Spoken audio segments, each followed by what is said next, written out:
देखिए, ये जो वीडियो होने वाला है वो पर्टिकुलरली उनके लिए होने वाला है जो लोग या तो यूपीएससी की तैयारी काफ़ी टाइम से कर रहे थे और उन्होंने एसएससी का एग्ज़ाम एज अ बैकअप दे रखा था, और या फिर इनका आगे का जिनका प्लान है कि एसएससी करने के बाद आगे यूपीएससी या स्टेट पीसीएस देना है। कई लोग ऐसे हैं जिनका ये रहता है कि एसएससी एक बैकअप के लिए ले लेते हैं, सेफ्टी रहता है आगे, और फिर उसके बाद हम यूपीएससी की तैयारी करते रहेंगे। इस बार काफ़ी लोग हैं, जब मैं सीएचएसएल का कवर कर रहा था तो करीब 150 लोग जो मेरे साथ जुड़े हुए थे, जो पेड सर्विस में थे, उनमें से करीब मान के चलो 20 से 25 लोग थे जो यूपीएससी के लिए डेडिकेशन के साथ तैयारी कर रहे थे। उसमें से कई तो ऐसे थे, 4-5 तो ऐसे थे जिन्होंने 2-3 बार मेंस तक निकाल रखा था लास्ट ईयर के, राइट। तो इस बार भी काफ़ी लोगों के आ रहे हैं रिव्यू, जैसे लोग ज्वाइन कर रहे हैं मेरे को, तो काफ़ी लोगों की डिमांड आ रही है। तो लोग जो है वो लोग यूपीएससी के लिए भी डेडिकेटेड हैं आपके एग्ज़ाम के लिए, तो वो लोग उसी हिसाब से भी पोस्ट को पूछ रहे हैं। तो मुझे लग रहा है कि हो सकता है इस बार भीड़ ऐसे निकल जाए, तो एक वीडियो इस पर करना ज़रूरी है, राइट। जो लोग यूपीएससी की तैयारी या फिर स्टेट पीसीएस का पहले से कर रहे हैं या आगे के लिए अभी से लग गए हैं, उनके पास एक दिक्कत ये रहता है कि टाइम का दिक्कत रहता है। बाकी जो अदर बच्चे जिनका आगे की पढ़ाई से कोई मतलब नहीं है, तो वो थोड़ा बहुत रिसर्च कर रहे होते हैं, 10 लोगों की वीडियो देखते हैं, 10 जगह फ़ोन करते हैं। बाकी इन लोगों का इतना ज़्यादा नहीं रहता जो यूपीएससी की तैयारी कर रहे हैं, टाइम का दिक्कत रहता है और इतनी सारी पोस्टें हैं तो वो थोड़ा सा कन्फ्यूज़ रहते हैं, राइट। तो ऐसा भी है, थोड़ा इसको लेकर के मैं बता रहा हूँ, ध्यान से समझना आप। सबसे पहले आपको ये समझना है इसमें कि अगर आपको प्रिपरेशन कंटिन्यू करनी है तो कोशिश करिए कि जो फील्ड वाली जॉब है उससे बचिए। देखिए बच्चे, ये कोई ज़रूरी नहीं है कि अगर आप फील्ड वाली जॉब छोड़ करके डेस्क लोगे देन आपका यूपीएससी हो ही जाएगा। आपने देखा होगा ऐसे बहुत सारे लोग हैं जो जॉब के साथ क्लियर करते हैं, और मैं आपको ये पहले भी बोल चुका हूँ, एक हमारी माइंड की एक धारणा होती है, एक हमारा एक कंसेप्शन बना होता है, उसी हिसाब से मैं बात कर रहा हूँ, राइट।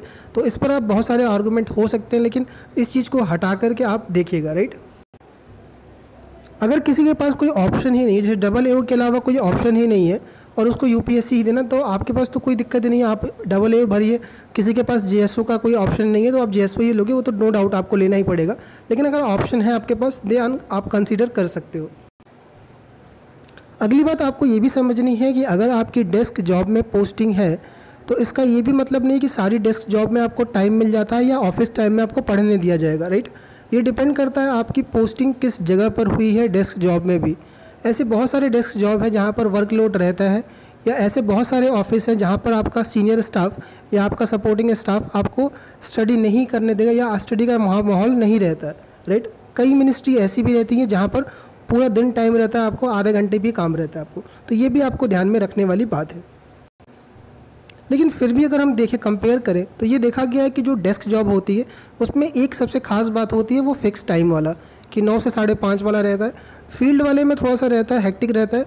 और दूसरी बात, जब आप रेड वगैरह पे या बाहर रहते हो, रेड छोड़िए, आप वैसे भी फील्ड पे रहते हो, तो आप एक थक जाते हो, एक तरह से बॉडी आपका वो नहीं रहता। नॉर्मल डेस्क जॉब में आपका माइंड एक सेट रहता है, एक रूटीन, एक टाइम टेबल बना रहता है आपका, राइट।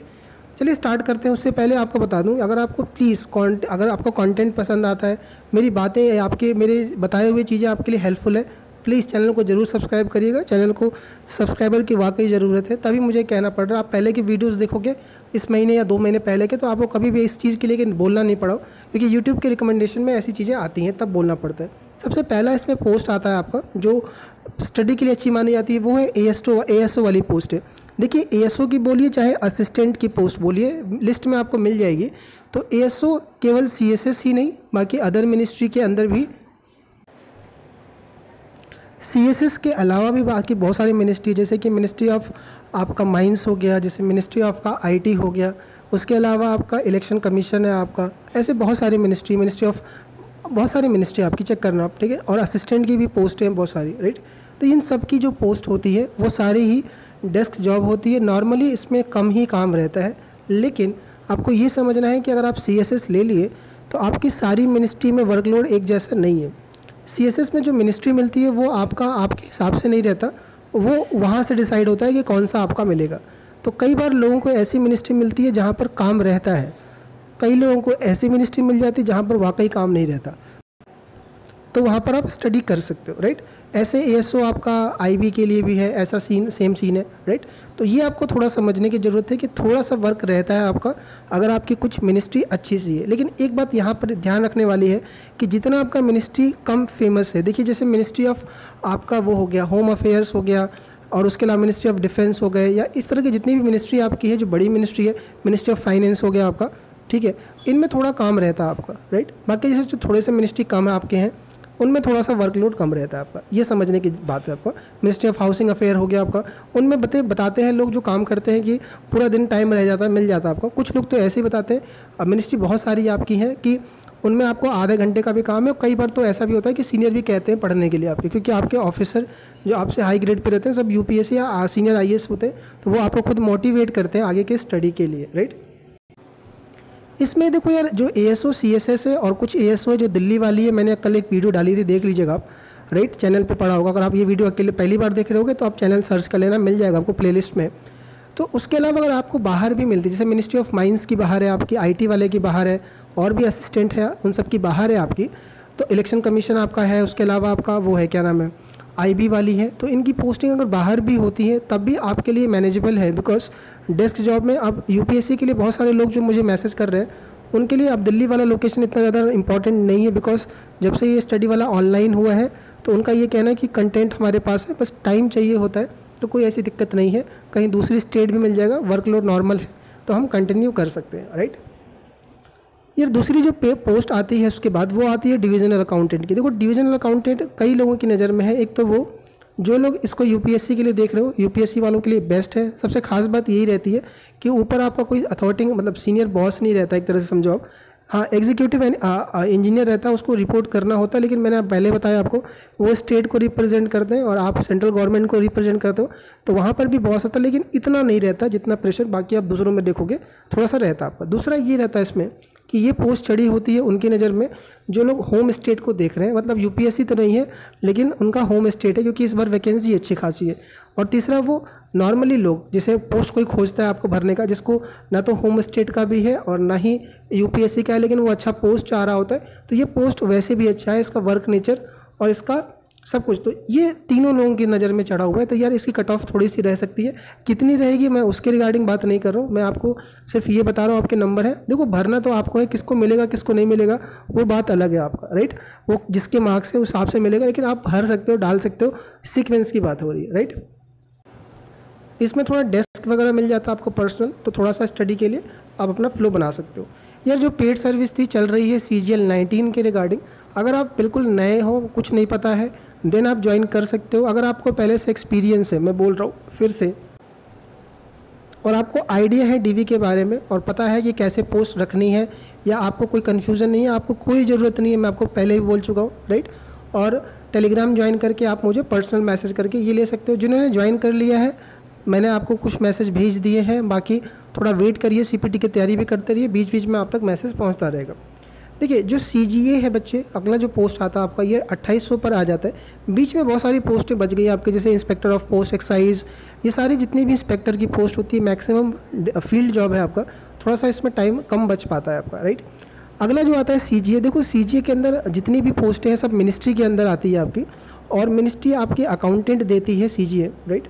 इसका काम है कि डिफरेंट मिनिस्ट्री के अंदर अकाउंटेंट प्रोवाइड करना। तो मैक्सिमम जो मिनिस्ट्री है वो दिल्ली है, बहुत सारे की रीजनल ऑफिसेज भी होते हैं, और ये डेस्क जॉब रहता है, तो ये आप देख सकते हो आप, राइट। अगर आपकी किस्मत अच्छी रही तो वो मिनिस्ट्री मिल जाएगी जो दिल्ली है, लेकिन इसमें आपका बस नहीं चलता।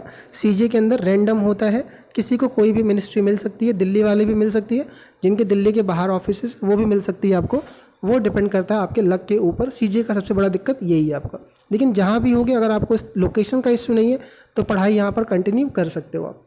अगला आते हैं CGD के ऊपर। देखो CGD ऑडिटर का जो वर्कलोड है वो अकाउंटेंट की तरह, मतलब एक तरह से जो अकाउंटेंट काम करता है वही ऑडिटर करता है, ज़्यादा कुछ वैसा है नहीं, कहने के लिए ऑडिटर पोस्ट है, फाइल से ही रिलेटेड है। यार कुछ लोकेशन पे जैसे कुछ कमांड होते हैं जहाँ पर आपकी पोस्टिंग कहाँ पर है CGD के अंदर, वो मैटर करता है आपका। लोग ऐसे कहते हैं कि कुछ जगह पर बिल्कुल भी काम ज़्यादा नहीं है, कुछ जगह पर थोड़ा वर्कलोड है, राइट। कोई सेंट्रल ऑफिस में है या हेडक्वार्टर में पोस्टेड है तो वहाँ पर थोड़ा सा वर्क रहता है आपका, और थोड़े धीरे धीरे काम बढ़ रहे हैं आपके। लेकिन अगर हम नॉर्मल देखें आपका कि आप छोटे से कोई कमांड में पोस्टेड हो आप, तो वहाँ पर नॉर्मल 3 से 4 घंटे का काम रहता है, ज़्यादा बड़ा स्टाफ नहीं रहता आपका, 2 ऑडिटर 3 ऑडिटर या एक AAO के अंदर ये रहता है, छोटा छोटा ऑफिस बना होता है CGD का, है ना, कैंट के इलाके के अंदर। तो नॉर्मल टाइम होता है, आप मैनेज कर सकते हो, पढ़ाई कर सकते हो, कोई दिक्कत नहीं रहता यहाँ पर। तो ये भी एक है। दूसरा ये भी है कि अगर आपको कैंट वाले इलाके में या CGD में अगर आपको क्वार्टर मिल जाता है तो जो डिफेंस के क्वार्टर होते हैं या CGD का जो कैंट के अंदर क्वार्टर होता है थोड़ा सा शांत इलाके में होता है, और आपने देखा ही होगा कि वहाँ पर बड़ा ही कोई शोरगुल नहीं रहता, तो एक माहौल मिल जाता है पढ़ने का। सिटी के अंदर थोड़ा सा ये रहता है कि थोड़ा सा नॉइज़ वगैरह रहती है, परेशानी रहती है थोड़ा सा, तो ये भी थोड़ा सा रहता है आपके लिए, है ना। अगला आता है जूनियर अकाउंटेंट DOP। देखो डिपार्टमेंट ऑफ पोस्ट भी पूरा डेस्क जॉब है आपका, कोई भी बाहर नहीं जाना आपको, लेकिन इसमें देखो डिपेंड करता है आपकी पोस्टिंग कहाँ है। डिपार्टमेंट ऑफ पोस्ट में कुछ लोकेशन ऐसे हैं जहाँ पर देखिए एक्चुअल क्या है कि जिसका स्टाफ है ना वो आपका जो सीनियर होगा मैक्सिमम पुराने ज़माने के टाइप के हैं, मतलब ओल्ड पर्सन है ज़्यादातर लोग, थोड़ा सा उनकी मेंटालिटी वैसी रहती है, थोड़ा सोच लोगों का रहता है ऑफिस का नहीं सरकारी प्योर सरकारी वाला टाइप का। तो कुछ लोगों का ऐसा रहता है कि पढ़ने का नहीं बन पाता या पढ़ने के लिए मना करा जाता है ऑफिस के अंदर, सीधी सीधी बात, राइट। ऐसा है कि अगर आपको पढ़ना है तो घर जाके पढ़ सकते हो, कुछ ऑफिस का है, बाकियों का तो मुझे नहीं पता, 2-3 ऑफिस का ऐसा लोग बोलते हैं, ऐसा रहता है, राइट। बाकी अगली बात करें कि काम कैसा है इसमें, तो यार काम इसमें हर बार एक जैसा नहीं रहता, चेंज होता रहता है डिपार्टमेंट ऑफ पोस्ट के अंदर। कई बार बैंक के लिए आ जाता है, बैंक की जो डेटा होते हैं उसके भी रिलेटेड काम आ जाती है, कई बार रेलवे से रिलेटेड रेलवे की पेंशन की फाइल होती है वो भी देखना होता है। तो कहने के लिए तो डिपार्टमेंट ऑफ पोस्ट है आपका, लेकिन ये अकाउंट संभालता है डिफरेंट और भी डिपार्टमेंट, बैंक का भी देख सकता है, रेलवे का भी देख सकता है, अपना जो पोस्ट ऑफिस है उसका है ही आपका ट्रांजेक्शन मैच कराने का। तो ये सारे काम रहते हैं, लेकिन फिर भी आप मैनेज कर सकते हो नॉर्मल काम करके, बाद में घर आ करके पढ़ सकते हो, कोई दिक्कत नहीं है। जूनियर अकाउंटेंट के अंदर भी ये भी एक डेस्क जॉब है। अब टीए को देखते हैं, टीए दोनों देख लेते हैं, टीए CBDT टीए CBIC। इसमें कोई भी ज़्यादा आपका ओवर टाइम का नहीं रहता है, कुछ खास समय को छोड़ दिया जाए, काम आपका केवल और केवल फाइल पर ही रहता है, कोई साइनिंग अथॉरिटी नहीं, कोई ऐसा हेडेक वाली बात नहीं है। लेकिन कई बार ऐसा होता है कि जब रेड वगैरह लगते हैं, जैसे इनकम टैक्स में भी लगता है और CBIC में भी कई बार आपको ले जा सकते हैं अपने साथ में, टीए को भी ले जाते हैं, लेकिन वो आपको नहीं पता रहता कि आपको रेड पे जाना है नहीं जाना, ये सब चीज़ें अलग बात है, क्योंकि हर बार रेड वेड नहीं लगते हैं, कुछ एक खास समय होता है, नॉर्मल वर्क लाइफ टाइम होता है आपका, नॉर्मल 9 से 5:30 का होता है। दूसरी बात इसमें कुछ जब फाइनेंशियल क्लोजर का टाइम होता है, जैसे बैंक में आपको पता ही है कि फरवरी मार्च का जो टाइम होता है थोड़ा पीक का टाइम होता है, जितने भी फाइनेंशियल वाले काम होते हैं हर जगह पर इस टाइम पर वर्कलोड बढ़ जाता है, तो वो 1-2 महीना रहता ही है, वो आप कर सकते हो, बाकी आपके लिए मैनेजेबल है, कोई दिक्कत नहीं है टीए के अंदर भी आपका। और यार UDC का मैं बताऊँ आपको, देखो UDC जो आपकी है इस बार 3 डिपार्टमेंट के अंदर है आपका, एक मिनिस्ट्री ऑफ डिफेंस के अंदर है, मिनिस्ट्री ऑफ टेक्सटाइल के अंदर है, और एक और के अंदर आप देख लीजिएगा, राइट। 3 पोस्ट के अंदर UDC की पोस्टें आई हैं। तो अगर मैं बताऊं कि यार UDC का नेचर कैसा है, तो जैसे आपका सिर्फ फाइल का काम होता है, जैसे टीए का जो काम है उसके अंदर वही काम UDC का है मिनिस्ट्री के अंदर में। UDC के अंदर वर्कलोड वाकई कम है आपका, लेकिन देखो इसका दिक्कत क्या है UDC का दिक्कत ये है कि अगर आप इसको ले रहे हो, राइट, और मान लीजिए कि आप अच्छे सैलरी मतलब अच्छी ग्रेड पे की ले सकते थे, आपने UPSC के लिए इसको देख लिया कि चलो तैयारी के लिए लेते, तो UDC की सारी पोस्टें दिल्ली में नहीं है। मिनिस्ट्री ऑफ डिफेंस का देखो अभी लोगों की पोस्टिंग आई है, तो वो काफ़ी दूर फेंका है मिनिस्ट्री ऑफ डिफेंस में ना, जम्मू कश्मीर तक फेंका है आपको उठा करके। टेक्सटाइल का भी यही सीन है, दूर मिनिस्ट्री आपकी है, राइट। तो यार इसलिए ना गारंटी नहीं है कि इसकी पोस्टिंग नॉर्थ में निकलेगी या होम स्टेट मिल जाएगा, बाहर मिलेगा, दूर मिलेगा। तो कई बार ऐसा हो सकता है कि आप मान लो जम्मू कश्मीर चले गए और आपने स्टडी के लिए भी देखा था, तो बहुत दूर हो गया आपके लिए, तो आप एक बार थोड़ा सा हो सकता है कि यार फ्लो ना बन पाए पढ़ाई का। मान लो आप दिल्ली से आप पहुँच गए जम्मू कश्मीर, तो हो सकता है कई लोग परेशान रहते हैं कि यार मैं कहाँ से इतना दूर आ गया, फ्लो टूट सकता है आपका। तो एक बार स्टडी कर लीजिएगा UDC का, और मान लीजिए आपको 2800 ग्रेड पे मिल सकता था, या हो सकता है 4200 मिल सकता था, आपने इसको स्टडी के लिए ही देख लिया, तो फिर आपको ये भी लॉस होगा कि काश मैंने यार वो देख लिया होता, सैलरी का भी लॉस हो रहा है, पोस्ट का भी लॉस हो रहा है, और दूर हम पहुँच गए, राइट। बाकी ये पोस्ट ठीक है, पढ़ाई के लिए भी कोई दिक्कत नहीं है, मिनिस्ट्री के अंदर है तो आपका वर्कलोड रहता है। अच्छा ये ध्यान रखिएगा, जो पोस्ट है मिनिस्ट्री लिखी है उसका मतलब दिल्ली नहीं है, मैं आपको फिर रिपीट कर दे रहा हूँ कि उसके लिए आपको RTI चेक करके ही भरना है, इसको ध्यान में रखिएगा, राइट। बाकी कोई हेल्प चाहिए तो आप टेलीग्राम पे मुझे मैसेज करिए, कमेंट लिखिएगा, मैं पूरी हेल्प करने के लिए तैयार हूँ। मिलता हूँ अगली वीडियो में एक नए टॉपिक के साथ CGL 19 के लिए।